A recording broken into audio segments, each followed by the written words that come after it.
Iran और America जंग में सीजफायर की समय सीमा बढ़ी, ट्रंप ने सीजफायर 10 दिनों के लिए बढ़ाई। इस्लामाबाद में होने वाली ईरान और अमेरिका की दूसरी शांति वार्ता लटकी, अमेरिकी उपराष्ट्रपति जेडी वेंस की पाकिस्तान यात्रा टली। ईरान ने इस्लामाबाद में होने वाली शांति वार्ता में शामिल होने से इनकार किया, कहा धमकियों के साए में नहीं होगी कोई बातचीत। शांति वार्ता टलने से बौखलाए ट्रंप ने फिर दी ईरान को धमकी। ट्रंप बोले ईरान के पास समझौता करने के अलावा कोई दूसरा रास्ता नहीं। बातचीत के लिए ईरानी शर्त मानने से ट्रंप का इनकार, बोले हम हॉर्मुज से नाकेबंदी नहीं हटाएंगे। यूएस नौसेना ने एक तेल टैंकर को जब्त किया। हिंद महासागर में ईरानी तेल तस्करी के संदेह में एक टैंकर जब्त किया। अमेरिका की ईरान पर सरप्राइज स्ट्राइक की रणनीति, सेंट्रल कमांड के चीफ जनरल डैन ने कहा हम दोबारा सैन्य ऑपरेशन के लिए तैयार। शांति वार्ता न होने पर खाड़ी देशों में अमेरिकी सैन्य हलचल तेज, अमेरिकी वायुसेना के C-17 ग्लोब मास्टर पश्चिम एशिया में देखे गए।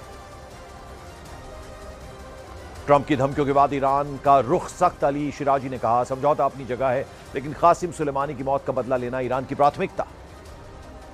यूरेनियम संवर्धन को लेकर डोनाल्ड ट्रंप ने ईरान को दी ढील, प्रतिबंध को 20 साल से घटाकर 10 साल का करने का प्रस्ताव। इस्लामाबाद बातचीत टलने के बाद ईरानी राजदूत फतह अली का बड़ा बयान, बोले ईरान शांति चाहता है लेकिन जंग के लिए भी तैयार है। इजरायली सेना ने लेबनान पर लगाया सीजफायर के उल्लंघन का आरोप, कहा हिजबुल्लाह लगातार दक्षिणी लेबनान के ऊपर से कर रहा है हमले।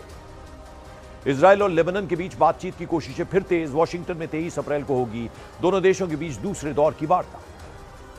इजरायल और लेबनान के बीच जंग में 2000 से ज्यादा लोगों की मौत, लेबनान जंग में अब तक 2454 लोग मारे गए। जंग के बीच अमेरिकी एयरफोर्स का बड़ा फैसला, A-10 वॉरहॉग लड़ाकू विमान को 2030 तक सेवा में रखने की मंजूरी। पश्चिम एशिया में एक और जंग की आहट, सऊदी अरब में 5 हफ्तों में 1000 से ज्यादा ड्रोन हमले, ज्यादातर इराक की जमीन से किए गए लॉन्च। हॉर्मुज में तेल टैंकरों पर हमले से समंदर में हो रहा है तेल का रिसाव, CNN का फारस की खाड़ी और हॉर्मुज की सैटेलाइट तस्वीरों के आधार पर दावा। भारत की बड़ी कूटनीतिक जीत, हॉर्मुज पार कर एक और भारतीय जहाज देशभर में आज पहुंचेगा मुंबई। ईरानी संसद स्पीकर के सलाहकार महदी मोहम्मदी का बड़ा दावा, कहा सरप्राइज हमले की तैयारी में ट्रंप। ईरान ने पोर्ट ब्लॉकेड को बताया एक्ट ऑफ वॉर और जहाजों पर हमला सीजफायर का बड़ा उल्लंघन। सीजफायर के बीच यूएस आर्मी की तैयारियां तेज, यूएस सेंट्रल कमांड ने जारी किया तैयारी का वीडियो।